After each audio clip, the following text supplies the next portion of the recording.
Welcome back to another episode of the Casey Campbell podcast. Of course, Casey Campbell with you, of course, and we've been talking about this one for a while. But Daniel Kriete is here. Of course, you know him from. Hey, what's up, guys? Well, yeah, I know. Well, what's going on? So of course you know him as NASCAR YouTuber. Of course, you've probably seen a lot of his videos in the last year or so. Of course, he's been gaining a lot of traction on YouTube and all that stuff. And of course you're going to the reason why we're having him on is because of course his home race, he's going to his first cup race at WWT Raceway, or otherwise known as Gateway. So welcome to the show, buddy. Thank you so much, man. I do really appreciate it. I've been really excited. I talked to you about this last week, and I've just been really excited to be on this show, and I'm really excited. It's my first collaboration I'm doing, so I'm really pumped up and really excited to be on here. All right, sounds good. So let's talk about how you've kind of grown in your channel this year. I know that you've been on YouTube for a while, but this is really where a lot of people are kind of starting to recognize, what you are and what you talk about. So I started YouTube back. I actually had this original channel starting in 2017, but I kind of took a break in 2018 because I really wasn't interested. And then in 2018, I saw the success of guys like Jared Lundberg and Darian Gilliam, also as Black Flags Matter, Danny B, and Eric, and a lot of other big YouTubers. And I thought, hey, I've been really intrigued in the world of racing, and I've kind of wanted to get back in the world of YouTube. And I just loved being on YouTube and watching YouTube videos like, hey, those guys are doing really, really good right now. And we're seeing NASCAR YouTube growing here in 2018. Why not I get an opportunity to start doing it? And it definitely started off really, really slow, but really about 2020 is where kind of things changed for me, because I basically left my job in 2000, old job to work with my family. And that's when it kind of transferred and basically started, working basically with my father, and my schedule was a little more fluent so I could have more opportunities to be home from time. And it's been snowballing over the last year. So it's been such an incredible journey over the last year, and just being able to talk to a lot of really influential people, like, on Twitter and stuff. It's just been a really awesome experience. And we've been seeing my channel has really been growing basically over the last year and a half. And I've been really enjoying it. I've absolutely enjoyed the experience. Yeah, for sure. Well, let's talk about going to your first cup race at WWT Raceway or Gateway. You live in Missouri. Yes, sir. So I can't believe you haven't been to your first cup race, because I don't know. The Cup Series usually doesn't come to there. I thought you'd go to Chicagoland or something like that, or go to maybe an Xfinity race or a truck race or something like that. And you've been to races during your time before that, but your first cup race, how about that? I am, ever since they announced that they were going to be going to Gateway for the Cup Series race, I was really pumped up and super excited. When I went to the Gateway Xfinity Series race in 2010, the last time they had it, I think it was when Dover Motorsports still owned it, for Curtis Francois took over and Chris Blair took over the management for the team. I was really, really sad. I was like, I really want the Cup Series. I even said this back in 2010 when I was younger. It's like, I really want a Cup Series race here at Worldwide Technology Raceway. And the fact that we're finally, I know that they were talking, I think back in 2020, they almost had in 2021. But the fact that they are finally going to have a Cup Series race in 2022, it's not just big for the city, but it's big for the St. Louis market as well. And I'm just really pumped up and really excited to be out there this weekend. I'm going to be there not only for the Truck Series race, but I'm be there for the Xfinity Series, not for the Cup Series race. And I'm also bringing one of my buddies out to the racetrack. I don't know if it's his first Truck Series race or not, because he's been in some NHRA races, because he almost had me go out to the NHRA last year. But this is going to be my first race, and I'm just so excited to be out there. I'm excited. All right, so let's get into the fun stuff. So of course, if you've watched the previous show, and by the way, it will return at some point. I don't know when. My schedule's been really, really hectic with other things going on with me. But we're gonna play. Of course, you've seen it on the show. We played it, but we're gonna play Gas and Go with Daniel. I'm gonna hit him with a bunch of topics, and he knows that, and I think he knows what's coming. So let's start off with the big news of the day. Phoenix Raceway is hosting the championship race once again in 2023. And it's a big year for them because in 2023, they're just not hosting the championship race at Phoenix Raceway. But that's where also the Super Bowl will be at this coming season. So in a few months' time, they have the championship race, the Super Bowl, and all that. So I know a lot of people wanted it at Homestead and all that. And your thoughts on the championship being back in the Arizona market? Well, especially it's a really big market, right? And they announced today that they've already sold out like what 6 months before the season. So I understand why. I'm not the biggest fan of Phoenix personally. I don't know if it's because of the compound they have on the track or what it is, because kind of a single group track. And I think with the next gen car, it was one of the races that kind of produced the least amount of race. And we also know that the flatter tracks haven't always kind of produced really haven't produced the best racing so far. But I will say this, when it comes to my opinion, when it comes to the championship race, is that I feel like if you're hosting the championship race, you only should have one day, in my honest opinion. That's how I kind of feel about it. Okay. Yeah, I forgot to tell you there's a time limit with this. Because I want to hit a bunch of topics though. Well, that's how Gas and Go works if you haven't watched it. Yeah, we're bringing it back because gas is expensive and we got to go. Yes, it is.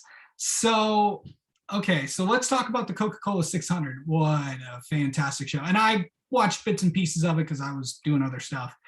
But apparently it was, the all-time classic term was used, and you put it on, you've been ranking all the races this season, and you put it right at number one. Why do you think the Coca-Cola 600 was the best race so far this season? It just was nonstop action. Yes, he had a lot of wrecks and a lot of cars that were turned up, but throughout the runs, you could see guys really closing in each other. They could get side by side. You had that resin where you had multiple different lanes where things could work out. And he also had a really crazy finish. I mean, you had them going 4 wide, coming to white flag for that big one happened. It was just such a fun race, nonstop action. And yes, the race was like 5 hours and like 20 minutes or something like that. It just was such a fun and entertaining race, and it brought a lot of action. And that's one thing about the intermediate races, is that what's been losing with the Coke 600 really hasn't had for a long time, is just a Coke 600 with man in machine. I mean, I think only 19 cars finished the race. It was just a really fun, action-packed race, and I really, really enjoyed it from start to finish. I said Auto Club at the beginning was the best race of the year, but once we had that Coke 600, it was fun to watch. I haven't been that excited for Coke 600 in a very long time. Yeah, I think probably 10 years. It's like we've seen the term used. This is the best race I've seen at fill in the blank at this track here in a long time, or in years. So that's good to see. Let's talk about this next gen car for a minute. How do you think, and that's too easy of a question. Then what has the next gen car done for NASCAR? I think it honestly has helped the sport. Honestly, we've seen generally attendance up throughout this year. I wonder if people just getting back out. We've generally seen attendance come back in the sport, and generally drivers are, I don't know if they're having more fun, but I would think they'd be having a lot more fun. These cars is a much more harder car to drive. There's definitely some issues that do have to be fixed when it comes to like technology and all that stuff. But I think over time, they'll be able to fix some of these problems. And I think it really is going to help the sport long term. I really think it is. Yeah. Just like Jonathan Fiel, right on the button there. So let's get, I know that this was floating around during the race from watching Twitter and stuff. The damaged vehicle policy. Let's get into that. I know I've had a lot of friends of mine get into that with me about that, but I want to hear, because I know that Chase Elliott and Bubba Wallace kind of got bit by it, but maybe, and obviously for 2 different reasons and all that. But obviously you'll get people, it's like, oh, why it's there and all that stuff. It's like, we need it, in Xfinity, which well, we do. But for some, I think that it's like, some people enjoy seeing teams get out there and try to battle for points, but you have all this, the thing is, it's like, oh, we got to avoid it. It's like, and all that. So what is your take on the damaged vehicle policy? Do you think NASCAR needs it? I mean, I understand why the damaged vehicle policy is a thing. I personally think if we're going to continue to have the damaged vehicle policy going forward, maybe we give these teams a little bit more time. Maybe instead of having 6 minutes as the max of time, maybe give them like 10 to 15 minutes around it so they can kind of fix the damage. But again, you don't want a lot of debris on the track to bring a bunch of cautions out, even though those cautions are natural. But I basically understand why it's a thing. I just feel like that there has to be something changed with damaged vehicle policy long term if we're going to continue to have it. Yeah, for sure. I maybe like 8 minutes, or maybe something, maybe don't need it in Cup, but we kind of need it in like Xfinity and trucks with, with all the next gen car stuff going on and all that. But yeah. All right. I know you got a lot of other motorsports takes on there, but one of the ones I've noticed is your thoughts on extending the field in Formula One. When, of course, I'm talking about Andretti, but the thing is, if you let them in, you're going to have to let all these other, because there's probably more other teams that want to get in there. So how many cars do you think a Formula One field should have? Ooh, this is actually a really tough one, because I feel like Andretti the Andretti Global team's a no-brainer, especially if how much the Formula One has grown in the United States. I really think an American-based team, yes, Haas is technically kind of from the US, but technically they're not, since they're kind of partnered up for Ferrari, if I remember correctly. But basically, quintessentially, I kind of feel like that maybe we can extend it from maybe up to 22 or 24 cars in the field. But I honestly don't know other than that, to be real with you. Yeah. Yeah, for sure. It's just seeming like, there's these people. I don't know if the teams want, because it's like taking away. I don't know if you listen to Denny Hamlin on the Dale Jr. download, but you're taking a piece of the pie that the teams are getting. So that's why those teams want it in there. That's the cut that they're going to have to take. So what's there?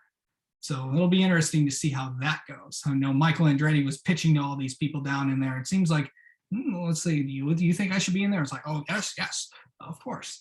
We'll have to see how that one goes. All right, let's get another thought on what you like to talk about on. See, I watch all the news, and I keep, talking about all the hot topics you have. Another one I think is talking about is the broadcast. I know that a lot of people have had a lot of things to talk about that.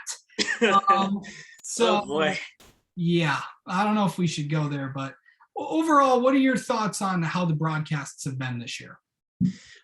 Honestly, I do think they have generally approved. I think Fox has been listening, because at the beginning of the year, it was just absolutely horrendous. They're doing less of the skits, which I really appreciate. The Fox isn't doing those skits anymore, especially that watermelon seed skit. God, I absolutely hated that skit. That was really, really bad. But I will say Fox has done a better job. It's been kind of frustrating to watch, especially with how Formula One, how they do their coverage, and IndyCar's coverage, and how just excited they get through it, and how they stay on topic. Is one thing they've struggled with, is they stay off topic a lot, and it's kind of frustrating to watch. Yeah. Well, and obviously it's a constant improvement, and we'll see how that goes and stuff in there. Yeah, I wanted to ask you that, because it's like, the interesting hot topics and stuff.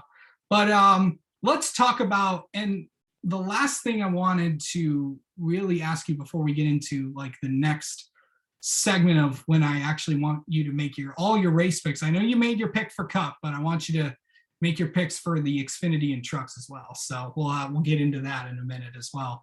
But I wanted to ask you about your thoughts on where if there's a track that you would like to see NASCAR go to, where do you think it would be?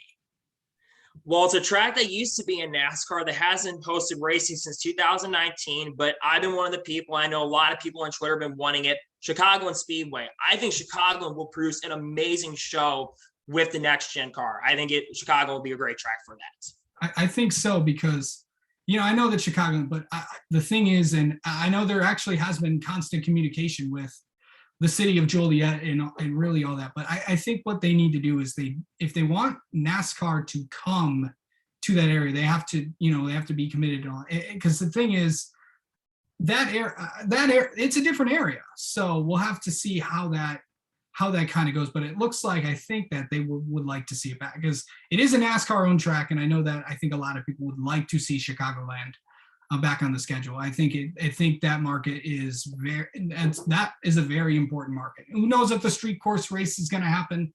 I do think that it's going to happen as well, but we'll have to see on that. It's similar to like, Nashville Superspeedway, Nashville Fairground, but that's another topic for another day. So, all right. So let's talk about picks for the upcoming race. Of course, the trucks are going to be at WWT Raceway. What are your thoughts? What are you going to expect? How do you think the truck series is going this year? The truck series, I will say, has been a little bit more cleaner this year than they were last year. Yes, you're still having a lot of races where there's a lot of wrecks this year. We've had more races this year. I think it has generally been calm. I might be wrong on that, but I think we've had more races that have been calm so far this year, so far, in my opinion. Yeah. Who is your pick for the truck race? Ooh, this is one that's a good one. You know, I want this guy to win really, really bad. He's been so close to winning. He should have won the last race at Charlotte, but that caution came out 4 to go. He had a 6.5-second lead. I am picking Carson Hocevar to win his first career truck series race at Worldwide Technology Raceway. I'm picking him to win. All right. Okay, so who wins? I don't know if you saw my Twitter poll question from a couple days ago, but who do you think who wins first? Carson Hocevar, Sam Mayer, or Tyler Reddick? If luck can get on his side, I think Carson Hocevar's got the best shot. He's been the closest to winning the last 4 or 5 weeks. He could honestly have won. He could have won Darlington. He could have won Bristol Dirt. He's just been there up front every single race. It's been extremely impressive. So I think of the three, I definitely want to see Reddick win for sure, and also Sam Mayer definitely I want to see win for sure. But I think Carson Hocevar is going to be the guy to get that first win in the series. Okay. So Xfinity is going to Portland this weekend, and I don't know if you've ever seen a Portland race, but I'm really excited about going there because I just watched the Indy cars at Portland a couple years. Watched that race over again on YouTube, and also I watched a little bit of the ARCA West race. I'm excited to see Xfinity cars go down into turn 1 because it's gonna be quite interesting going through the first turn. What do you think about NASCAR returning out to the Pacific Northwest in an area that people have been clamoring for NASCAR to go to? Well, I think going to another region, a different tap and a different market, I think is a good thing for the sport. I think the Cup Series may in the future eventually end up heading to Portland. And in my schedule predictions I made a couple months ago, I said I think Portland is going to get a Cup date in 2023. I really think it will. But I think the Portland is such a track that's been so intriguing, and them bringing it back to the Xfinity Series, I think is absolutely awesome. It's going to be, well, for the Xfinity Series the first time, but back in NASCAR, I should say, in the top 3 series. Okay, so who you got for winning the Xfinity race? I am going to pick the driver of the 16 for College Racing, AJ Allmendinger, who only just this past weekend had his first race outside the top 10. AJ, in my opinion, I think is the best road course racer in the NASCAR Xfinity Series. Yes, we've seen Junior Motorsports perform really, really well, and they've been the best team to beat, but I think that's going to change, and College Racing's AJ Allmendinger will win here at Portland. Yeah, it's going to be there's only 38 cars going to be in the race, but those Colleague and really the RCR cars have really kind of struggled this season. It's been Junior Motorsports, and we really haven't seen a lot of lately. And this is surprising, but we haven't seen Ty Gibbs has not won yet, so we might be due for a Ty Gibbs win, I think. So this could be the week he gets it done. Yeah, I mean, obviously he's good on road course. Of course, he won on the Daytona road course. Of course, he won at Watkins Glen as well. He was in contention for Mid Ohio. So a lot of interesting things could happen in that race. And also Sam Mayer's quite a road racer himself. So there's a good shot of him getting it done at Portland this weekend. So I know you made your pick for the Cup Series. I kind of want you to do it again just for the purposes of this video. But who you got winning the WWT Raceway? So there, at the time before I started filming the video, I had a couple of drivers I was looking at, and we're going to a new racetrack. I was looking at guys, and I thought maybe it would be a guy that has a lot of experience. So I was thinking at the time maybe it was going to be Ross Chastain. But I look at this guy; he's been really, really impressive. They had that really incredible speech after stage number 2 at the CocaCola 600. I am picking Kyle Larson to win his second race of 2022, which actually would be the same race where he got a second win in 2021, which I think was race number 15. I am picking Kyle Larson to win the Enjoy Illinois 300 from Worldwide Technology Raceway. He's my pick to win it. And of course, you're going to be there for it. So, yeah, it should be a fun one. I don't know who I'm picking yet, so I'll reveal it when Sunday comes. So. I also thought about this. I should, hot topics and stuff. Your take on what the tires, that whole thing. What do you think what should all be done with that? What are your thoughts on that? We're 14 or 15 races in the season. I honestly don't know what they could do. They've tried to do things. They say that the tire pressures need to be fixed. That's the one major defect that this car really, really has, I think, is is the tires. It's the only thing well, there's some other things, but really the biggest thing has been the tires. And I don't know exactly what they can do to fix it, but I don't think it's something that they're probably going to be able to fix probably until after the season. They'll probably have to do testing going into next year to something in the manufacturing, especially with the part shortage being kind of a major issue. That's been a big issue. It's definitely improved. Denny Hamlin said that on the Dale Jr. Down, that things are definitely getting better for sure. But you still have that part shortage going around right now at the moment. And of course, obviously, with everybody, and that just not affects NASCAR; it affects everybody. Correct. In there, so we'll have to see how that goes. But anyway, Daniel, thank you so much for coming on. You know what? Enjoy your first Cup Series race at WWT Raceway, your first career Cup Series race, and go enjoy it and meet a lot of race fans.